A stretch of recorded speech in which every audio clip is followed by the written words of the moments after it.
Awalnya cuman iseng. Pasang togel Rp10.000, iseng-iseng aja. Tapi angka itu keluar. Tembus. Duit cair. Dan gue pikir mungkin ini cuman hoki. Tapi besok malamnya gue mulai dengar suara. Bukan dari dalam rumah, tapi dari balik tanah. Dari bawah kasur. Dari dalam tembok. Nama gue dipanggil. Pelan, berulang, dan dalam. Dan waktu gue bangun, anak gue berdiri depan jendela sambil bilang, "Ayah." Orang itu nanya. Katanya ayah belum bayar. Tarik napas, diam sejenak. Dan saat itu, gue sadar. Ini bukan soal keberuntungan. Ini kontrak. Dan semua berawal dari selembar kertas kosong dan satu bisikan. "Kasih gue nomor jitu buat malam ini." Setiap tempat punya rahasia. Setiap orang menyimpan kisah yang tak pernah diceritakan. Disinilah semua itu bermula. Selamat datang di channel Otak Horor. Ceritanya kita mulai sekarang. Nama gua Gilang. Umur gua waktu itu 29. Tinggal di daerah kecil, di perbatasan Jawa Barat dan Jawa Tengah. Desa kecil, sepi, tapi nggak pernah betul-betul tenang. Waktu kecil, orang tua gue bilang, gue aneh. Gue sering yang ngomong sendiri. Sering duduk di bawah lemari sambil nyanyiin lagu aneh yang gak pernah diajarin siapa-siapa. Gue bisa lihat sesuatu yang gak bisa orang lain lihat. Dan waktu bilang ke orang, mereka cuman ketawa. Atau takut. Atau manggil ustaz. Gue pikir, ini kutukan. Tapi setelah dewasa, gue mulai sadar. Ini bisa jadi jalan pintas. Tahun 2012, aplikasi togel online baru mulai ramai. Gue iseng pasang. Gue gak mikir macem-macem. Tapi malam sebelum gue pasang, itu gue mimpi. Ada suara. Bukan jelas, tapi kayak ada yang nyebut 7, 1, 3. Gue tulis. Dan besoknya, nomornya keluar. Gue gak percaya. Gue coba lagi minggu depannya. Mimpi lagi. Nomor keluar lagi. Gue mulai mikir, ini gak wajar. Sampai akhirnya gue mutusin buat minta langsung. Gak lewat mimpi, gak lewat kode, tapi ngobrol langsung sama mereka. Gue mulai eksperimen. Gak bawa sesajen, gak bawa dupa. Cuma selembar kertas polos, ballpoint, dan tempat yang tepat. Malam Jumat pertama, gue bawa 2 temen gue. Beno, orangnya skeptis, dan Dika, yang penakut tapi penasaran. Kita jalan ke kebun jati tua di ujung kampung. Tempat itu jarang dipakai orang lewat. Udara di sana dingin, tanahnya lembab, dan angin malamnya kayak bisikan. Gua udah komunikasi sebelumnya. Sehari sebelumnya gue manggil, pelan-pelan, dari rumah. Dan gue tahu, yang jagain tempat itu, dengar. Di bawah pohon besar yang tumbang, gue taruh kertas dan ballpoint. Gue jongkok, tutup mata, bisik dalam hati. Kalau kamu masih di sini, tulis. Sekarang angin langsung berhenti. Benar-benar hening. Dedaunan gak gerak. Dan pelan-pelan, ballpoint itu bergerak sendiri. Beno gemetar. Dika mundur sambil bisik. "Lang, ini seriusan?" Gua gak jawab. Gua tahu, kita gak boleh ngomong saat proses itu jalan. 15 menit kemudian, ballpoint berhenti. Kita ambil kertas itu, langsung pergi dari lokasi. Di warung kosong, cuma diterangi senter HP, kita buka kertasnya. Awalnya kosong, tapi pelan-pelan dari tengah kertas muncul bekas hangus terbakar. Dan di tengahnya muncul angka 7, 1, 3. Beno diem, Dika masih gemetar. Gue cuma natap kertas itu sambil bilang, "Tembus, besok gue pasang." Dan bener aja, besok malam angka itu keluar. Gue dapat 8 juta, uang bersih. Tapi malam setelah itu, gue mulai ngerasa rumah gue gak sendirian. Anak gue, umur 3 tahun, bangun tengah malam dan bilang, "Ayah, itu siapa di jendela?" Dia bisik-bisik, katanya ayah belum bayar. Gue bangun, lari ke jendela. Kosong. Tapi kaca jendela ada bekas tangan. Seperti tangan kecil. tapi jarinya lebih panjang dari manusia. Dan sejak saat itu, setiap kali gue buka kertas ritual, gue mulai dengar suara. Pelan, kayak napas, kayak desahan. Kadang ada yang nulis lebih dari satu angka. Kadang gak muncul sama sekali. Tapi mereka tetap datang. Karena gue udah minta. Dari situ, gue mulai dicari orang. Ada yang datang minta dibantuin ritual. Ada yang rela bayar jutaan. Tapi satu hal yang gak mereka tahu. Gue gak pernah tahu apa yang diminta sebagai gantinya. Mereka kasih angka. Tapi gue gak pernah tahu siapa yang dikorbankan. Sampai akhirnya, temen gue sendiri yang ikut. Dan pulang gak lagi sama. Namanya Reza. Dan malam ritual dia adalah awal dari mimpi buruk yang gak pernah berakhir. Nama temen gue itu Reza. Usianya gak beda jauh dari gue. Anak rantau, tinggal di desa sebelah. Awalnya dia gak percaya sama cerita-cerita soal ritual yang gue lakukan. Tapi setelah temen-temennya cerita soal angka yang gue tembusin, dia mulai penasaran. Tapi bukan cuma penasaran biasa. Reza tipe orang yang keras kepala, bro. Dia bilang, kalau emang bener bisa, gue mau buktiin sendiri. Tapi gue gak mau cuma lihat. Gue yang duduk di tempat itu, sendirian. Gue sempet ragu, tapi akhirnya gue bilang, iya. Malam itu, kita berangkat bertiga. Gue, Reza, dan satu lagi teman lama gue, Damar. Kita menuju ke sebuah tempat yang gak pernah gue pakai buat ritual sebelumnya.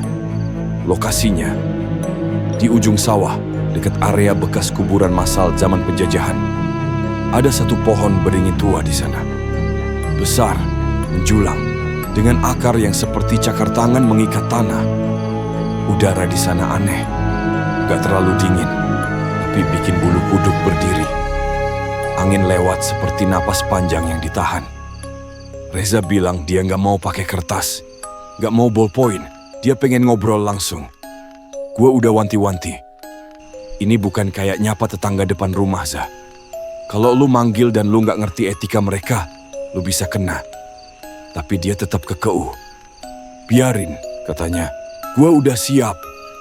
Lu aja bisa, masa gue enggak? Dan disinilah salahnya. Banyak orang ngira ritual kayak gini cuma butuh keberanian. Padahal yang paling penting itu niat. Dan makhluk-makhluk itu bisa nyium niat manusia. Reza duduk bersila di depan pohon beringin. Lampu dimatikan. Hanya senter kecil gua yang nyala. Dan itu pun diarahkan ke bawah. Udara makin berat. Suara jangkrik tiba-tiba hilang. Hening. Gua dan Damar menjauh sekitar 5 meter. Kita tunggu. 15 menit. 20 menit. Reza duduk diam, matanya merem, napasnya berat. Tapi di menit ke-30, tanah di bawah pohon itu mulai bergetar pelan. Tanah itu kayak ngebelah sendiri. Dari retakan yang muncul, keluar asap putih dan bau amis yang langsung nusuk hidung. Lalu muncul suara. Siapa yang manggil? Siapa yang manggil? Suaranya berat, serak, dan kayak berasal dari bawah tanah. Reza buka mata. Tapi bukan lihat ke arah suara, dia lihat ke atas. Ke bagian pohon yang gelap gulita. Tiba-tiba, dia senyum. Tapi senyumnya aneh, bro. Bukan senyum orang biasa. Itu senyum kosong. Matanya menatap lurus. Senyum gak gerak. Gue langsung bilang ke Damar, bungkus. Kita cabut. Kita lari ke arah Reza, tarik dia. Dia gak respon. Tubuhnya kaku, tapi masih duduk. Pas gue pegang tangannya, dingin banget. Dingin kayak es batu. Padahal suhu malam itu biasa aja. Akhirnya kita gotong dia ke motor. Kita bawa ke rumah gue, karena terlalu jauh buat ke rumahnya. Malam itu dia gak ngomong sepatah kata pun. Matanya kosong, terus kedip pelan. Kayak orang sadar, tapi gak di tempat. Istri gue bantu kasih teh anget, tapi dia cuma duduk diem di kursi ruang tamu, ngelihatin dinding. Sampai akhirnya, dia buka mulut. Tanahnya ngebelah, Lang. Katanya pelan. Dia keluar dari dalam tanah. Tapi dia bukan manusia. Badannya besar, tanduknya panjang, matanya merah. Dia bilang, gue udah dipanggil, tapi gak dikasih apa-apa. Dan karena gak dikasih, dia mau ambil balik. Reza gak tidur semalaman, tapi juga gak bicara lagi. Besok paginya, dia minta diantar pulang. Tapi pas nyampe depan rumah, dia nangis.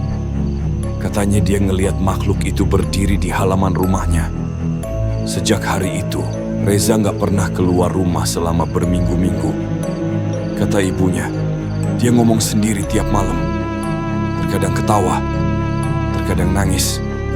Tapi yang paling sering, dia bisik, gue belum bayar, gue belum bayar. Tapi bukan cuma Reza yang kena. Gue juga mulai ngerasa berubah. Malam-malam, gue mulai ada suara langkah kaki di atap rumah. Kadang jam 1, kadang jam 3. Kaca jendela kamar tidur anak gue mulai ada bekas tangan.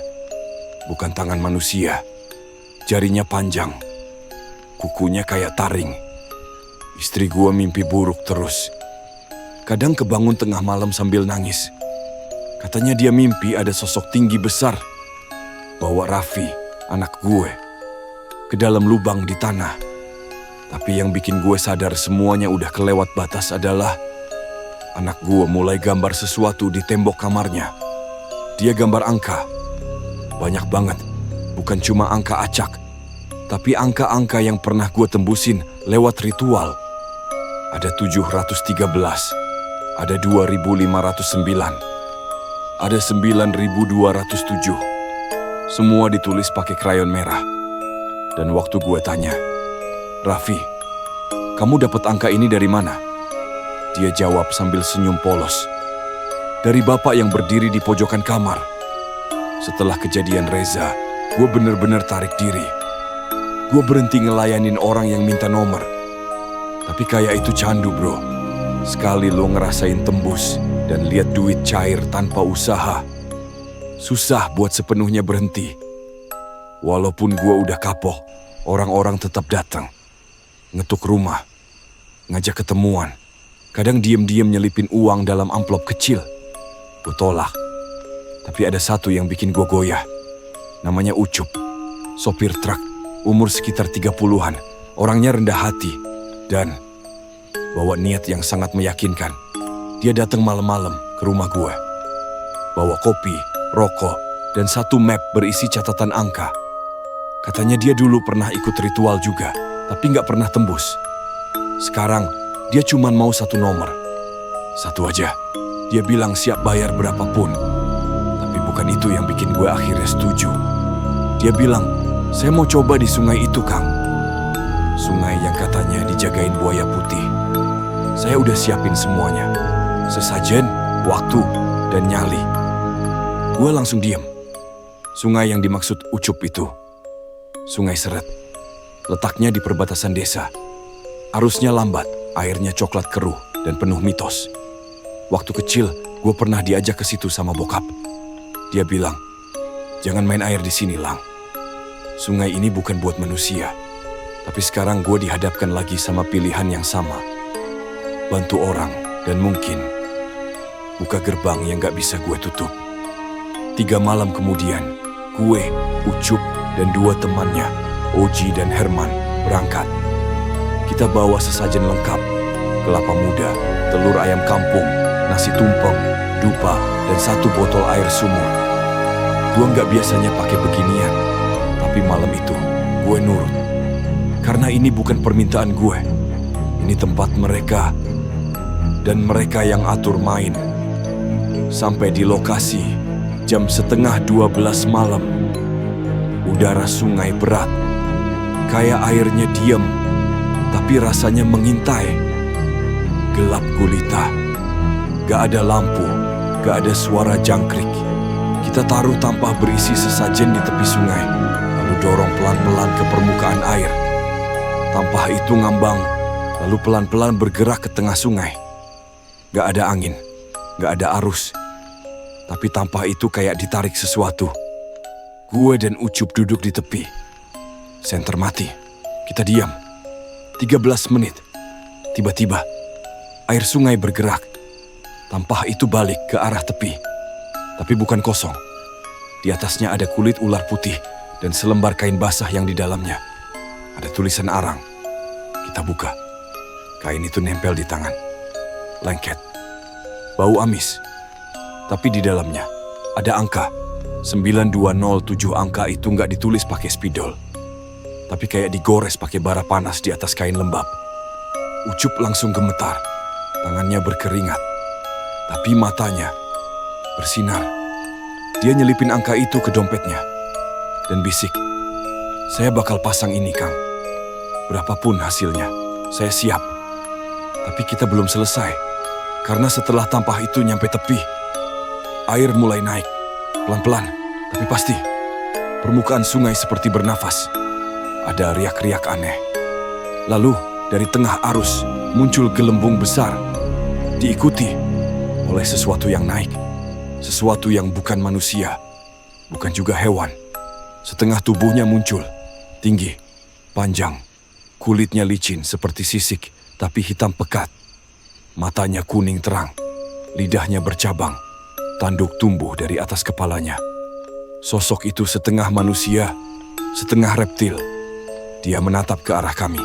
Dan dalam pikiran gua, muncul suara, bukan lewat telinga, tapi langsung di otak. Siapa yang minta? Siapa yang mau kaya? Ucup berdiri, suaranya bergetar. Saya yang minta. Makhluk itu melirik Ucup, lalu menjawab. Kau sudah ditandai. Pulanglah sebelum arusku menarikmu. Kita langsung kabur dari tempat itu. Gak ada yang berani nengok ke belakang. Tapi gua tahu, kita gak sendirian. Karena waktu naik ke motor, sepatu gua basah. Padahal gua gak nginjek air. Dan Ucup tangannya berlendir. Tapi dia diam. Matanya kosong. Besok malam, Ucup gak sempat pasang nomor. Alasannya sepele. Dia lupa dompetnya. Tapi malam itu, nomornya keluar. 9207. Harusnya dia dapat ratusan juta. Tapi dia gak dapat apa-apa. Dan gue langsung ngerasa ada yang salah. Karena malamnya, di rumah gue, anak gue mimpi buruk lagi. Tapi kali ini, dia bukan cuma mimpi. Dia mengigau sambil berdiri. Dan ngomong gini, "Ayah, bapak sungai itu datang. Dia duduk di kamar. Dia bilang, yang semalam bohong, gak jadi bayar. Sekarang, aku ambil yang lain." Gue langsung tarik anak gue, peluk dan baca doa. Tapi di saat yang sama, jauh di desa lain, Ucup menghilang. 3 hari gak bisa dihubungi. Sampai akhirnya, warga nemuin dia, mengambang di empang dekat rumahnya. Badannya utuh, tapi matanya hilang. Lubangnya bersih, seperti dicungkil. Polisi bilang dia bunuh diri. Tapi orang-orang yang tahu cerita ritual malam itu gak percaya. Dan gua tahu itu imbalan buat nomor yang gak jadi dipasang. Setelah kejadian itu, rumah gua gak pernah normal lagi. Ada air yang muncul dari lantai kamar. Bekas jejak kaki, tapi gak ada orang yang jalan. Anak gua mulai demam tiap malam Jumat. Istri gua mulai sering mimisan. Dan kadang, waktu gua buka mata tengah malam, gua lihat siluet tinggi bertanduk berdiri di sudut kamar. Dia gak gerak. Dia cuma liatin kami tidur. Dan tiap pagi, gua nemu bekas tulisan angka di dinding rumah. Tapi angkanya gak jelas. Seperti dibentuk dari lendir. Setelah Ucup ditemukan mengambang, matanya hilang. Dan semua orang mendadak diam. Gua tahu, permainan ini udah berubah. Ini bukan tentang angka. Bukan lagi tentang ritual cari hoki.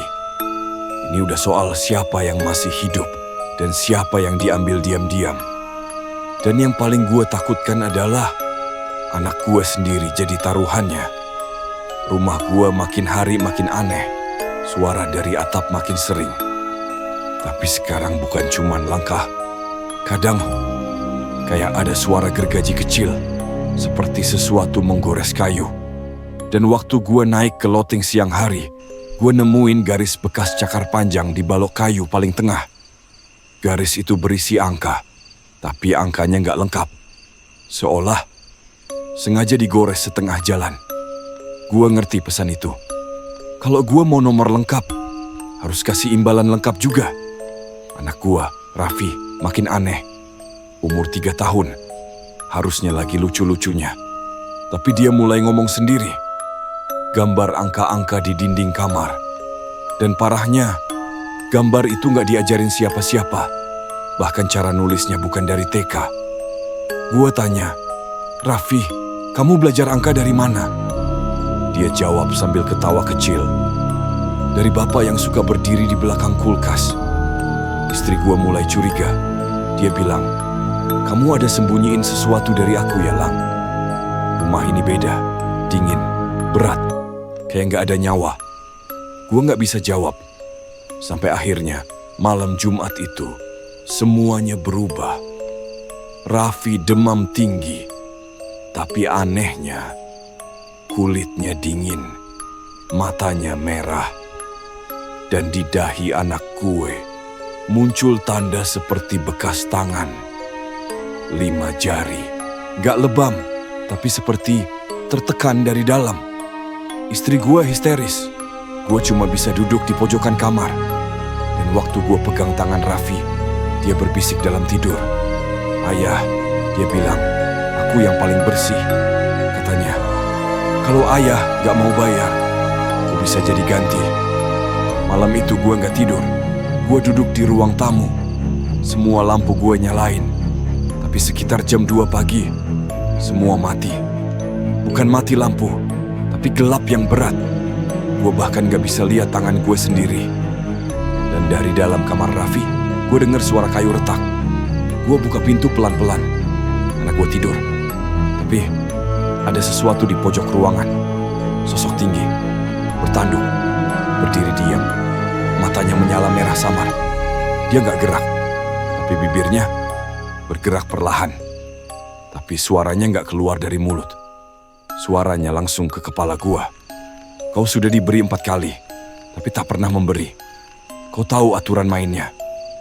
Gue bisik balik dengan napas gemetar. "Ambil gue, tapi jangan anak gue." Sosok itu mendekat, dan makin dekat, makin jelas. Wajahnya mirip wajah gue sendiri, tapi rusak, pecah. Kulitnya retak seperti arang terbakar. Gue lompat ke ranjang, peluk Raffi. Teriak, nangis, tapi gak bisa gerak. Tubuh gue seakan dikunci. Dan waktu gue buka mata, sosok itu udah berdiri di ujung ranjang, pegang kertas kecil. Dia lihat gue dan berkata satu kalimat. "Angka berikutnya, 503. Terakhir." Setelah itu, kami ambil. Besok paginya, gue gak cerita apa-apa ke istri gue. Tapi gue pasang angka itu. Dan ya, bener, angkanya keluar. Tapi uangnya, gak ada yang gue pakai. Gue tarik semua dari rekening. Terus gue bakar di belakang rumah. Karena gue sadar, mereka gak mau uang. Mereka gak butuh duit. Mereka cuma pengen satu hal, bayaran.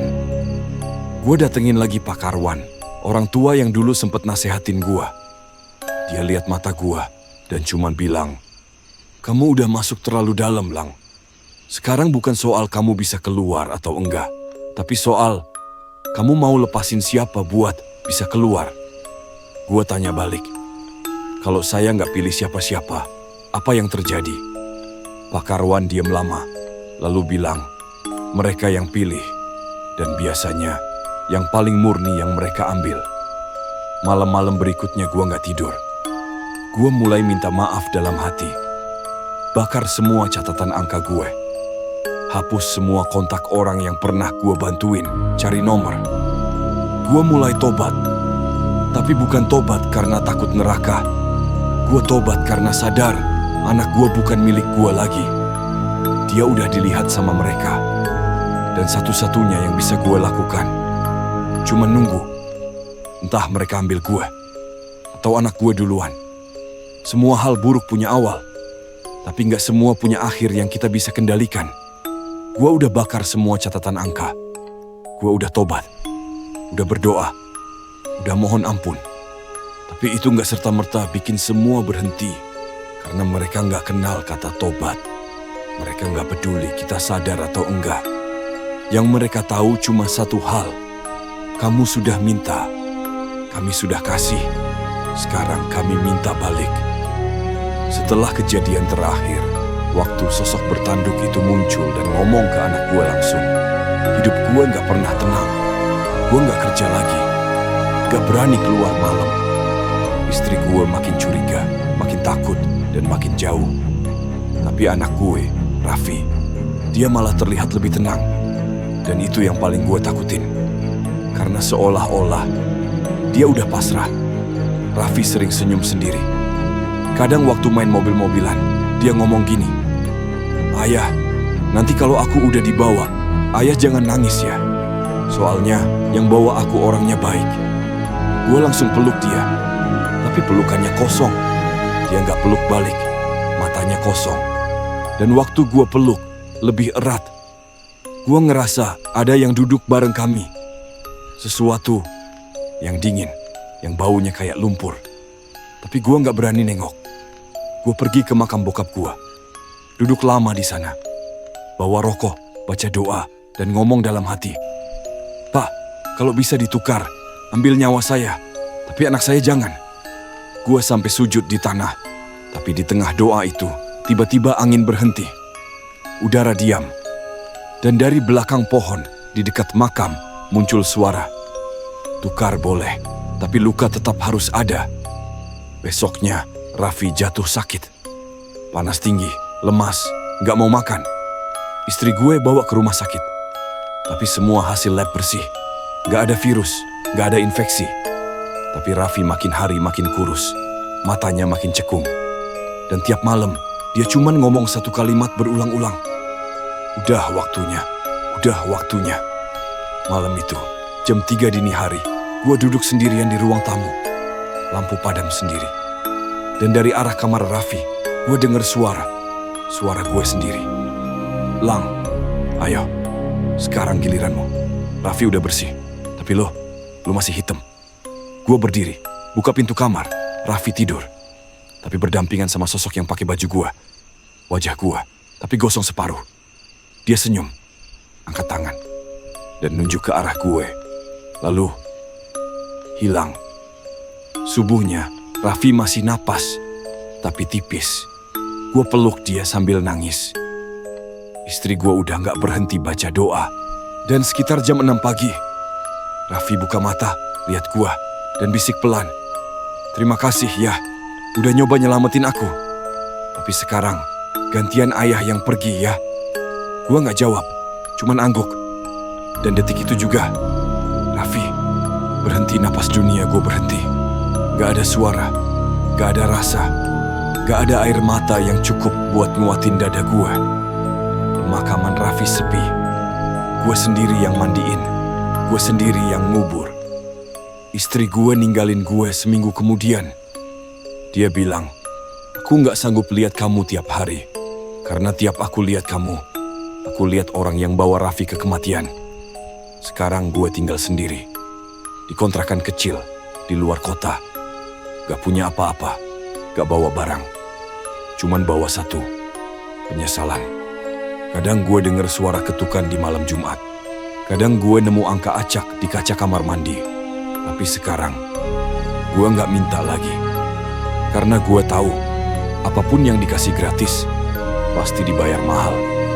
Kalau kalian dengar cerita ini dan mikir, "Ah, itu mah mitos, cuman ngada-ngada," gue seneng. Karena itu artinya, kalian belum pernah kehilangan. Belum pernah ketemu makhluk yang cuman kasih satu hal, angka. Tapi tukarnya bisa waras lo, keluarga lo, atau hidup lo. Jadi kalau suatu hari ada yang nawarin nomor jitu, pikir dulu. Karena mereka gak pernah minta uang. Mereka minta apa yang paling lo sayangin. Terima kasih sudah menonton video dari awal sampai akhir. Jangan lupa like, komen, subscribe, dan jangan lupa nyalakan loncengnya supaya tidak ketinggalan cerita seram lainnya.